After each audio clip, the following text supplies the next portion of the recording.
오늘은요 누가복음 11장 13절, 24장 49절 두 개 가지고 오늘 좀 보도록 할 텐데 하겠습니다. 자, 먼저 11장 13절 같이 한번 읽어 보도록 하겠습니다. 시작. 하물며 너희 하늘 아버지께서 구하는 자에게 성령을 주시지 않겠느냐 하시니라. 아멘. 그 다음에 24장 49절입니다. 시작. 볼지어다 내가 내 아버지께서 약속하신 것을 너희에게 보내리니 너희는 위로부터 능력으로 입혀질 때까지 이 성에 머물라 하시니라. 아멘. 자, 오늘은요 누가복음 두 번째 시간을 가지겠습니다. 그래서 제목은요 성령과 능력 그리고 성령의 삶이라는 제목인데요. 제가 지난주에 잠시 한번 말씀드리면서 누가복음 1장, 2장 이렇게 진행하는 게 아니라 큰 주제 몇 가지를 가지고 좀 말씀을 좀 드리겠다라고 했습니다. 그래서요, 지난주에 기억하실지는 모르겠지만 하나님의 목적과 계획, 그래서 1장 1절을 가지고 우리 가운데 이루어진 사실에 관해서 우리가 좀 살펴봤어요. 그러면서 뭘 살펴봤냐면요. 하나님께서 이렇게 모든 것들을 하신 일들이 그냥 우연히 갑자기 하나님이 계획을 틀어서 하신 것이 아니라 이미 창세전부터 다 목적을 가지고 이루어 가셨다라는 걸 우리 가운데 말씀하셨고요. 특별히 누가복음에서는 단어 중에 헬라어에 데이라고 있는 단어가 있는데 우리식으로는 must라고 할 수 있는데 하나님이 목적하고 계획하신 것들을 반드시 이루어셔야만 하는 걸 하나님이 직접 이야기하시고 또 하나님이 직접 이루어 가셨다라는 걸 우리 가운데 일러주고 있었습니다. 그래서요 우리 가운데 적용을 할 때 이렇게 적용을 좀 했었어요. 하나님께서 결국에는 하나님이라는 목적의 큰 퍼즐을 계속해서 맞추어 나가시는데 우리를 그 가운데 초대하시고 초청하시는 것. 그래서 우리의 삶에도 반드시 하나님의 일이 이루어져야만 하는 그런 일들이 우리 가운데 있었으면 좋겠다. 그래도 우리 인생 가운데 하나님의 일하심들, 목적과 계획이 이루어지도록 우리도 반응하고 나아가자라는 걸 처음에 좀 말씀을 좀 드렸습니다. 자, 오늘은요 두 번째 주제인데요. 누가복음에 좀 다른 복음서에 비해서 훨씬 더 강조되어서 나오는 것 중에 하나가 성령입니다. 성령. 네. 아마 오늘 이 설교를 듣고 나서 그래서 성령이 뭐야? 라고 또 하실 수도 있어요. 네. 오늘은 성령이 이것입니다. 라고 정의하는 시간은 아니고요. 누가복음에서 이렇게 성령이 좀 등장하는데 왜 그렇게 등장했을까? 그리고 그게 우리 가운데 뭘 요청을 할까라는 걸 부분을 알기 위해서 하는 것이 성령은 이렇고 저렇고 성령론에 대해서 이야기하는 거는 아니고요. 다른 복음서에 비해서 좀 성령이 강조되어 있다고 하는데 좀 단순하게 비교를 좀 해보면요. 누가복음에는 성령이라는 단어가 16번 정도 등장을 해요. 근데 마태복음에는 12번, 마가복음에는 6번 정도 등장을 해요. 물론 요한복음에는 성령이 좀 등장하죠. 그런데 누가복음은요.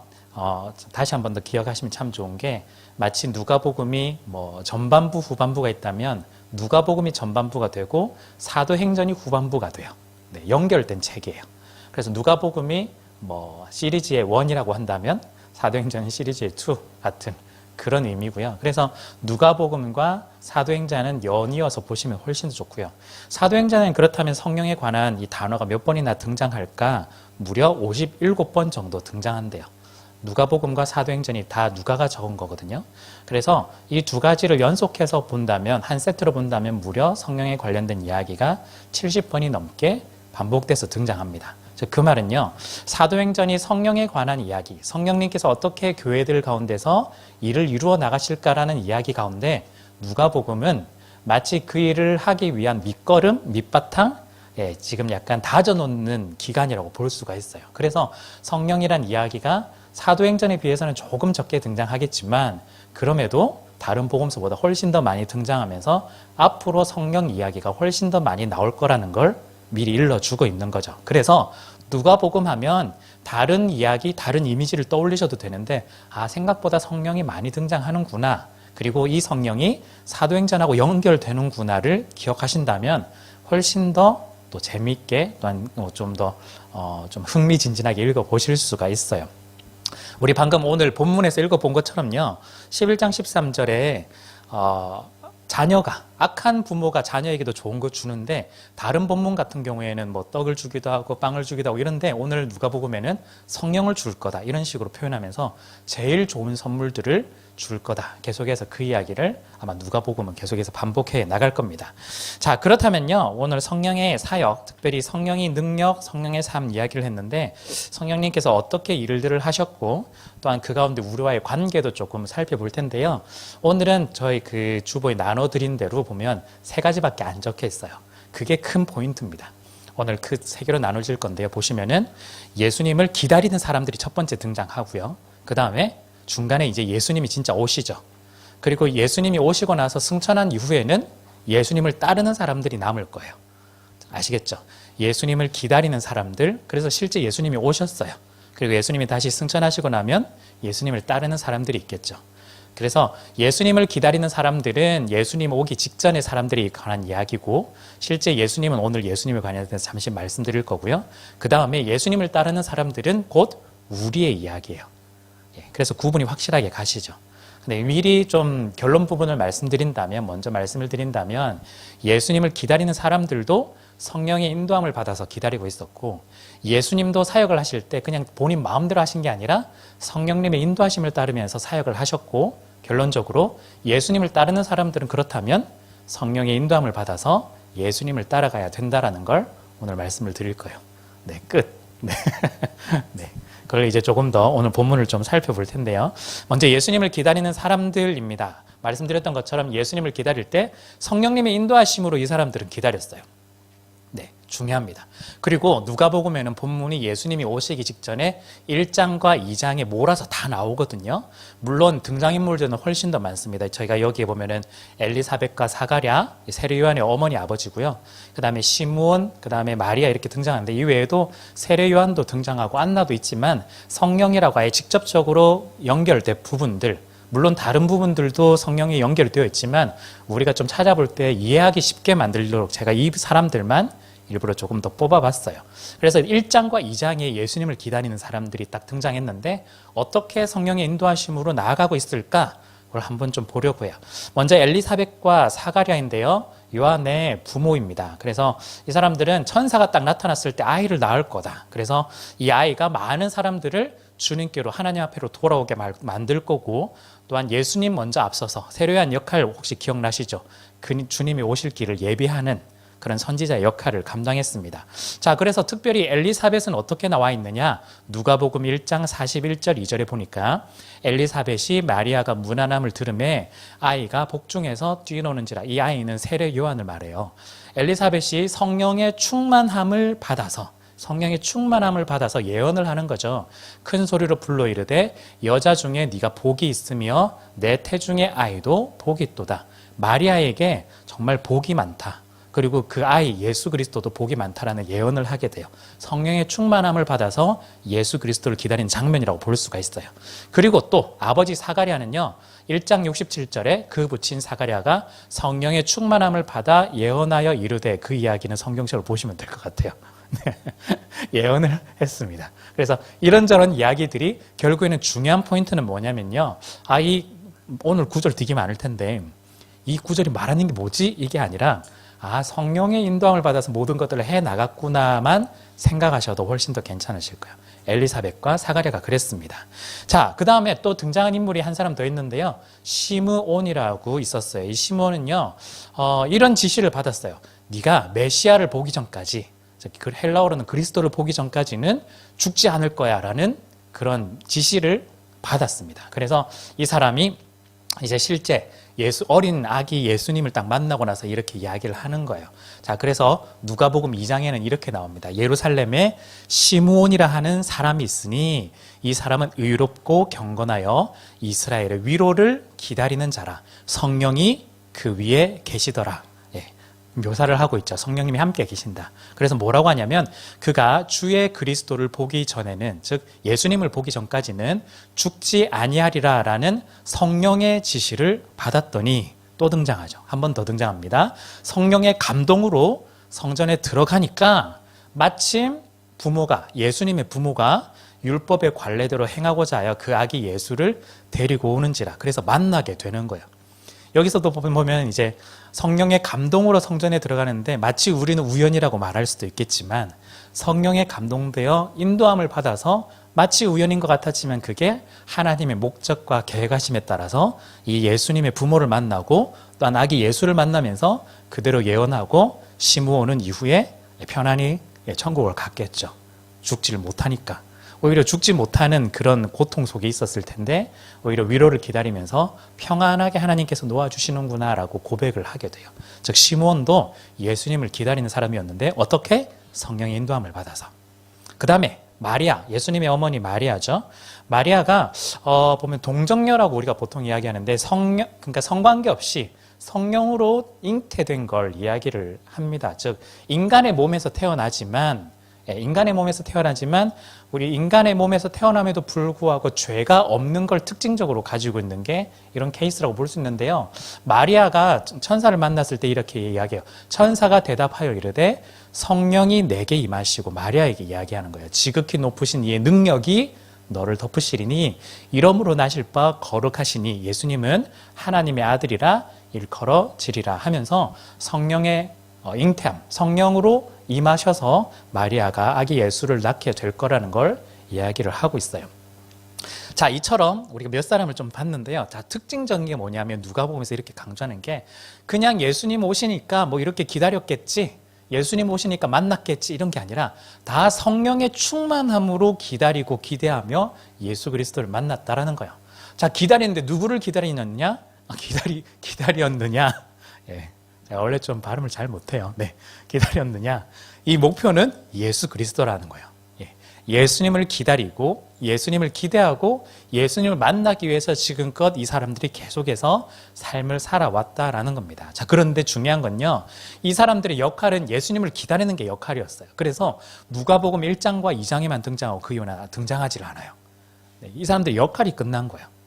왜냐하면 성령님께서 말씀하신 게 너희는 여기까지의 역할이야 라고 쉽게 말하면 그건 거죠. 그래서 여기까지의 역할, 실제 예수님을 기다렸을 때 예수님이 오시고 나면 이제 주인공인 예수님이 인도함을 받는 거죠. 누구의 인도를 받을까요? 성령의 인도함을 받아서 이제 다시 누가복음 3장부터는 예수님이 주인공이 되어서 끝까지 인도함을 받게 됩니다. 자, 그렇다면 우리 예수님에 대해서 이제 두 번째 알아볼 텐데요.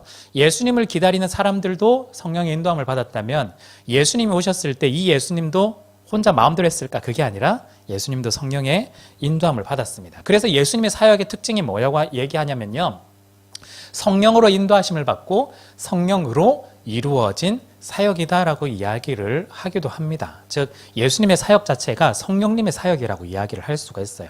어떤 학자는요 이런 이야기를 했는데요, 세례 요한은 성령님의 인도를 받았지만 예수님은 성령 그 자체다라고 오히려 이야기할 정도로 성령의 사역을 그대로 보여주고 있고 우리 가운데 일러주고 있는 모습이 예수님의 사역이라고 이야기를 할 수가 있습니다.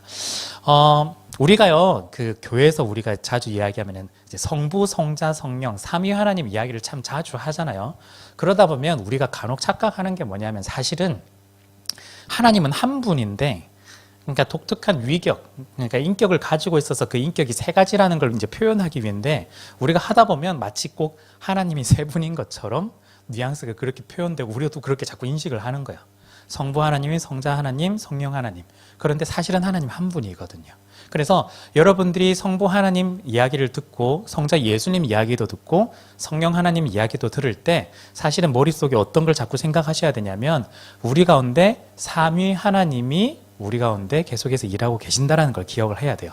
즉 예수님이 일하실 때 예수님 혼자, 성자 예수님이 일하신 게 아니라 성부 하나님과 성자 예수님과 성령 하나님이 함께 일하신다는 걸 여러분들이 좀 기억을 할 필요가 있습니다. 제가 왜 기억을 해라라고 이야기하냐면 이해하기는 쉽지 않거든요.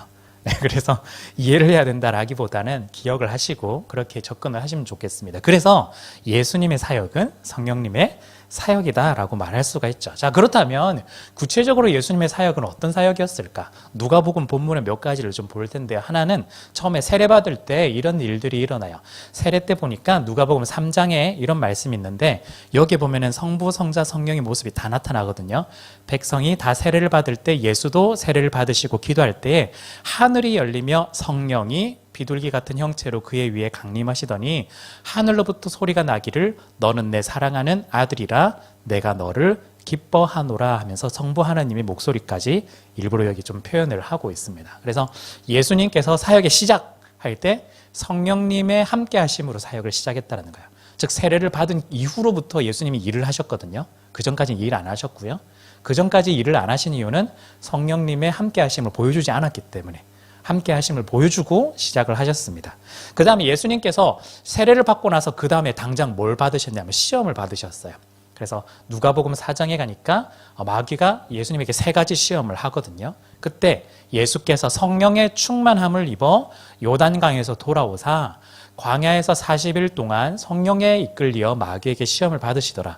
좀 독특하죠. 자세히 보면 사실은 좀 독특해요. 왜냐하면 마귀에게 시험을 받는데 그냥 가만히 있는데 마귀가 와서 막 시험을 한 게 아니라 여기 보니까 성령에 이끌려서 마귀에게 시험을 받았다라고 이야기해요. 왜 그럴까요? 마치 우리가 악한데 교회 다닌 사람이 꼭 끌고 가는 것처럼 나쁜 곳을 향해서 약간 그런 뉘앙스가 좀 있잖아요. 사실은 여러분들이 이렇게 이해하시면 좋을 것 같아요. 제가 가끔씩 이야기해드린 것 중에 어떤 이야기가 있었냐면 예전 아브라함 이야기를 한 번씩 해드렸는데요. 아브라함이 75세 때 흔히 말하면 이제 부르심을 받았는데 그때부터 많은 시간들이 지났어요. 그리고 아들 이삭을 놓고 아마도 추정키로는 아마 아브라함이 110살, 10세, 20세 이렇게 좀 시간이 많이 좀 지난 그래서 아들이 어느 정도 자란 시기쯤인데요. 대략 한 3, 40년이 지났을 때 하나님이 처음으로 아브라함에게 뭐 하냐면 아브라함에게 시험을 한다라고 이야기가 창세기 21장에 등장을 해요. 어쩌면 그동안 하나님이 시험을 했을 수도 있겠지만 구체적으로 성경에는 시험한다는 단어가 아들 이삭을 바치라는 게 처음으로 등장을 해요. 그 말은요. 하나님께서 우리에게 시험을 하실 때 그냥 넘어뜨리기 위해서 실패하기 위해서 시험을 주시는 게 아니라 어떻게 해서든 성공하기 위해서 시험을 주시는 거거든요. 그 말은 우리가 시험을 풀 때 자격이 되었을 때 준비가 되었을 때 하나님이 시험을 본다라는 거죠. 만약에 우리가 영어 복화를 친다고 봐요. 예를 들어서 시험을 쳐요. 100개가 있는데 우리가 잘 안 외워지는 거예요. 그런데 하루 이틀 지났는데 지금 못 외우겠어요 하는데 갑자기 시험 칠 거야. 하나님 이런 게 아니라 하나님의 성향은 우리가 시간이 걸리더라도 100개를 거의 다 외웠을 때 이제 시험 봐도 되겠지라고 하는 거예요. 결국 우리의 결과는 통과할 수 있게. 60점 넘으면 60점 넘을 수 있게. 어떻게든 하나님은 우리가 통과할 수 있는 수준이 되었을 때 시험을 치신다라는 게 하나님의 특징입니다. 그렇다면 아브라함도 그렇게 했다면 예수님이 쉽게 말하면 시험을 받는다라고 했을 때 성령을 통해서 인도함을 받았다라는 건 예수님은 이 시험 무조건 오케이이기 때문에 통과하기 때문에 성령의 인도함을 받았다라고 이야기를 할 수가 있어요. 즉 아브라함이 아들 이삭을 바칠 때 본인도 준비가 되었을 때 하나님의 인도하심을 받아서 그 시험에 치르고 통과했던 것처럼 예수님도 그 준비가 되었을 때 시험을 치르고 통과를 하셨다라는 걸 보여주는 거예요. 우리 가운데도 사실은 이 이야기를 하고 있는 거거든요. 그래서 성령의 충만함을 입어서 이 시험을 풀어내었다. 그 다음에 갈릴리 지역에 있습니다. 누가복음 4장에 예수께서 성령의 능력으로 갈릴리에 들어가시니 그 소문이 사방에 퍼졌고 별 이야기가 아닌 것 같지만 예수님이 여러 지역을 돌아다니시는데 왜 굳이 갈릴리로 들어갔을까? 성령의 인도함을 받아서 갈릴리로 들어갔다라는 거예요. 그 말은 예수님이 그냥 즉흥적으로 어디를 가는 게 아니라 성령의 큰 계획과 하나님의 목적을 따라서 성령님이 인도함을 받아서 가는 거죠. 즉 우리의 인생도 마찬가지예요. 우리가 어떤 길을 가는 것도 사실은 성령의 인도함을 받아서 우리가 우리의 인생길을 걸어 나가고 있는 거예요. 하나님 왜 나를 이렇게 인도하실까? 하나님 어쩌면 내가 원하지 않는 시간, 원하지 않는 때, 원하지 않는 길을 하나님께서 왜 인도하실까? 사실은 하나님께서 원하시는 계획이었고 목적이었고 그걸 통해서 우리를 만들기 때문에 만약에 시험과도 결합을 해본다면 우리가 그 시험을 충분히 합격할 수 있는 수준이 되기 때문에 우리를 그 길로 지금 인도하고 계시다라는 걸 우리 가운데 일러주고 있어요. 자, 그 다음에 네 번째는요. 회당인데요. 누가복음 4장 18절에 주의 성령이 내게 임하셨으니 이는 가난한 자에게 복음을 전하게 하시려고 내게 기름을 부으시고 나를 보내사 포로된 자에게 자유를 눈먼 자에게 다시 보게 함을 전파하여 눌린 자를 자유롭게 하고 즉 성령이 내게 임하셨으니 그때부터 예수님이 이제 복음을 이제 전파하시는 거예요. 희년을 선포하시고 자유를 선포하시고 하나님의 은혜의 해를 선포하고 계시는 모습을 우리는 회당에서 또 볼 수가 있습니다. 그리고 마지막인데요. 마지막 예수님께서 기도하실 때도 마찬가지였어요. 감사 기도를 하셨는데 10장에 그때 예수께서 성령으로 기뻐하시며 이르시되 천지의 주제이신 아버지여 이것을 지혜롭고 슬기 있는 자들에게는 숨기시고 어린 아이들에게는 나타내심을 감사나이다. 옳소이다. 이렇게 된 것이 아버지의 뜻이니이다.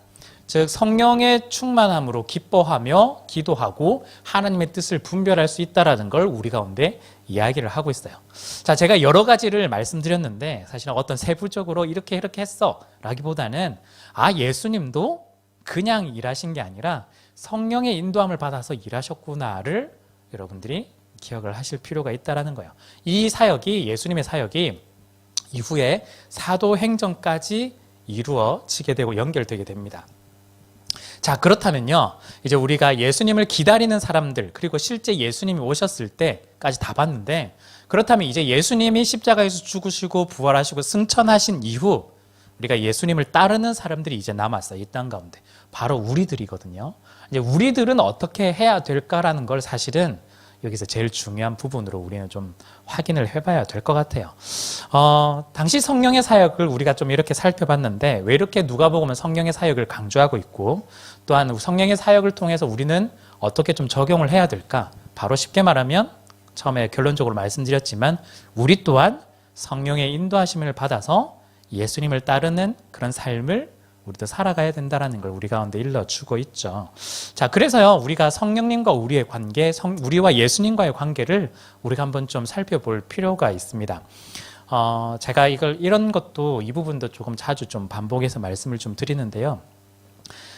하나님께서 시간과 공간을 초월하신 하나님이신데 그 시간과 공간을 초월하시는 하나님께서 인간의 시간 속으로 들어오셨어요. 예, 우리 식으로는 2000년 전에 예수 그리스도가 되어 우리 가운데 오셨죠.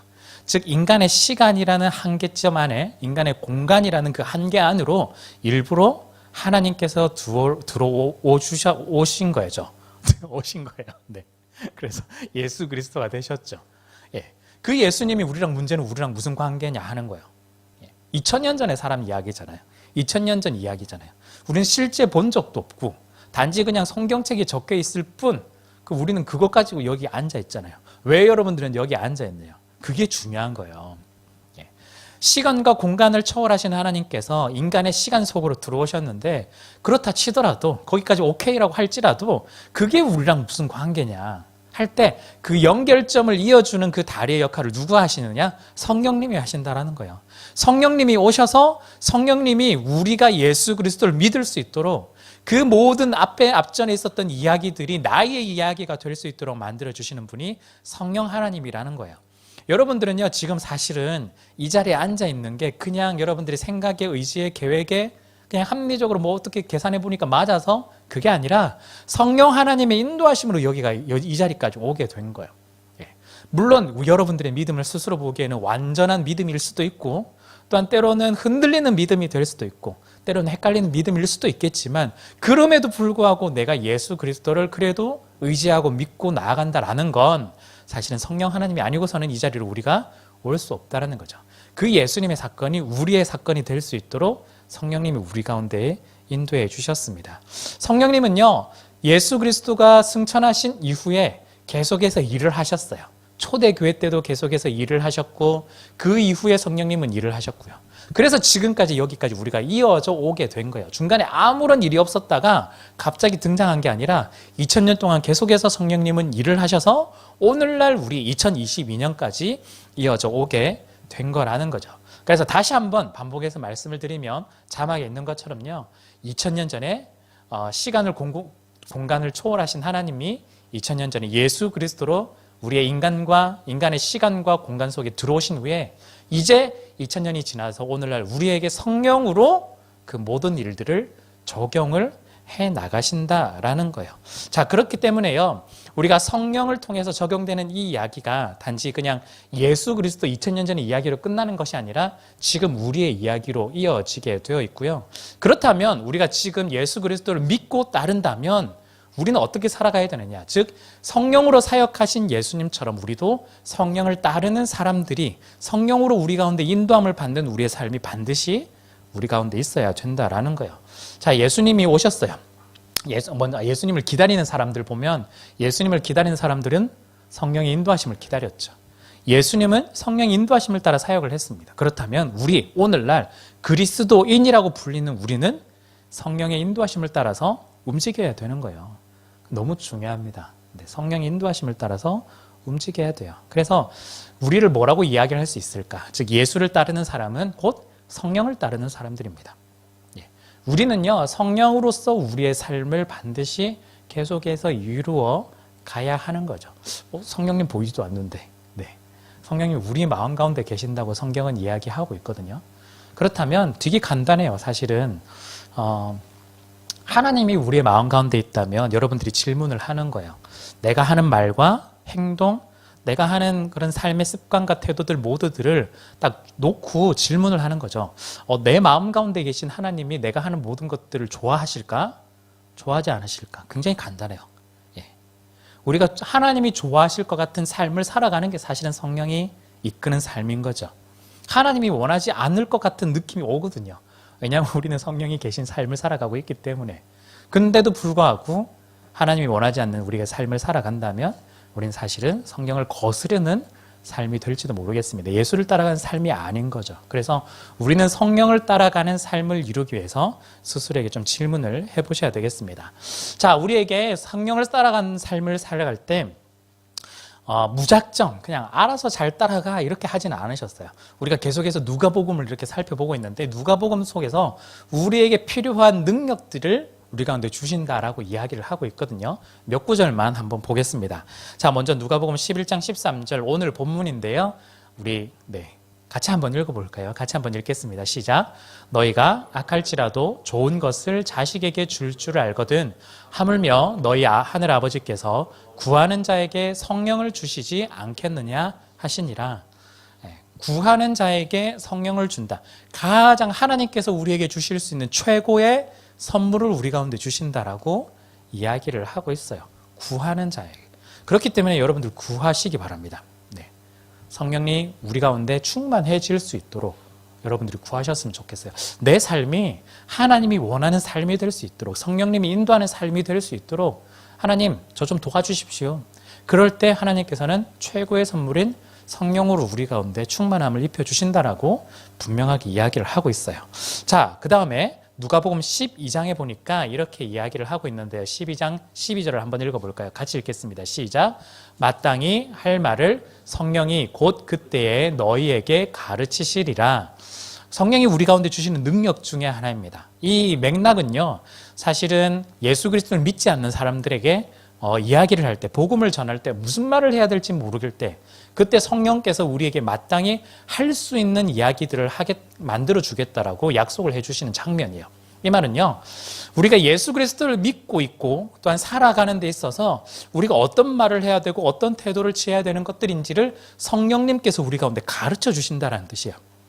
아까 질문을 해보라고 그랬잖아요. 성령님, 제가 이렇게 하는 게 맞나요? 제가 이렇게 하는 게 하나님이 기뻐하는 태도인가요? 질문을 해보시는 거죠. 성령님이 우리의 마음 가운데 우리가 가야 할 길을 일러주신다라는 거예요. 참 생각해보면 우리 스스로 마음 가운데 머릿속에는 어느 정도 정답을 알고 있어요. 예수 믿으면 그리스도인이라면 이렇게 살아가야지. 근데 물론 몸이 그렇게 잘 안 따라가는 경우가 되게 많죠. 이제는 그걸 좀 같이 갈 수 있도록 만들어가는 과정이 우리 가운데 좀 필요한 거예요. 그게 굉장히 좀 힘들긴 하죠. 쉽지는 않습니다. 쉽지는 않는 거 알지만 그럼에도 불구하고 성령께서 우리에게 가르쳐 주실 때 그 길을 선택해서 갈 수 있도록 우리가 가면 참 좋겠습니다. 그 능력을 우리 가운데 주실 거고요. 또한 누가복음 24장 49절 이제 마지막에 하신 약속인데요. 이 부분도 같이 한번 읽어볼게요. 시작. 볼지어다 내가 내 아버지께서 약속하신 것을 너희에게 보내리니 너희는 위로부터 능력으로 입혀질 때까지 이 성에 머물라 하시니라. 사실은 여기서 말하는 능력이라는 단어가 두나미스인데요. 이게 능력이라고 표현하기도 하지만 결국에는 뒤에서 주시는 사도행전에서 주시는 약속인 성령을 이야기해요. 즉 성령이 우리 가운데 임하시면 우리가 능력으로 입혀지게 되고 그 능력을 통해서 당당히 우리가 그리스도임을 증언하며 살아갈 수 있게 될 거라는 걸 우리 가운데 이야기를 합니다. 자, 이 이야기가 사도행전 1장 8절로 이어져요. 사도행전 1장 8절 혹시 기억나시나요? 한번 보시면요. 오직 성령이 너희에게 임하시면 너희가 권능을 받고 예루살렘과 온 유대와 사마리아와 땅끝까지 이르러 내 증인이 되리라 하시니라. 자, 능력을 받는데 기다리고 있었어요. 성령을 기다리고 있죠. 그런데 성령이 받으면 너희가 증인이 될 것이다 라고 이야기를 하고 있어요.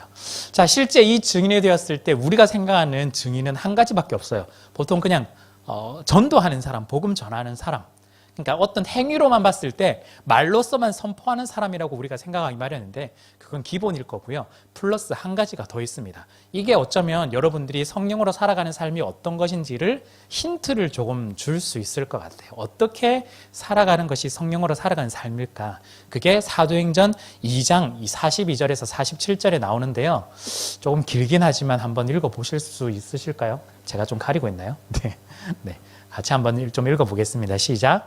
그들이 사도의 가르침을 받아 서로 교제하고 떡을 떼며 오로지 기도하기를 힘쓰니라. 사람마다 두려워하는데 사도들로 말미암아 기사와 표적이 많이 나타나니 믿는 사람이 다 함께 있어 모든 물건을 서로 통용하고 또 재산과 소유를 팔아 각 사람의 필요를 따라 나눠주며 날마다 마음을 같이하며 성전에 모이기를 힘쓰고 집에서 떡을 떼며 기쁨과 순전한 마음으로 음식을 먹고 하나님을 찬미하며 또 온 백성에게 칭송을 받으니 주께서 구원받는 사람을 날마다 더하게 하시니라. 아멘. 자, 이게 초대 교회에 나타난 그 삶의 모습들이었어요. 네. 우리가 증언, 성령을 받고 성령의 능력을 따라서 복음을 전하고 살아가는 삶이라고 했을 때 행위적으로는 항상 우리는 예수 전당 불신족 이렇게 외치는 것만이 우리의 모든 것이라고 착각하는 경우인데 굉장히 중요합니다. 일단 중요하지만 그것뿐만 아니라 우리가 하는 삶이 어떠냐가 굉장히 중요한 거죠. 성령이 인도하는 삶은 이런 것이다라는 걸 오늘 본문에서 이야기를 하고 있는 거예요. 예. 보면 결국 이 사람들은 함께 나눠 쓰고 함께 마음을 나누고 함께 그리스도의 복음을 묵상하면서 그것들을 소화하고 살아내려고 노력을 하고 있죠. 네. 그럼 마지막에 어떻게 되어 있나요? 하나님을 찬미하고 또 온 백성에게 칭송을 받으니 뭘 특별한 걸 했다고 칭찬을 받고 있을까요? 예. 앞에 내용들을 보면요.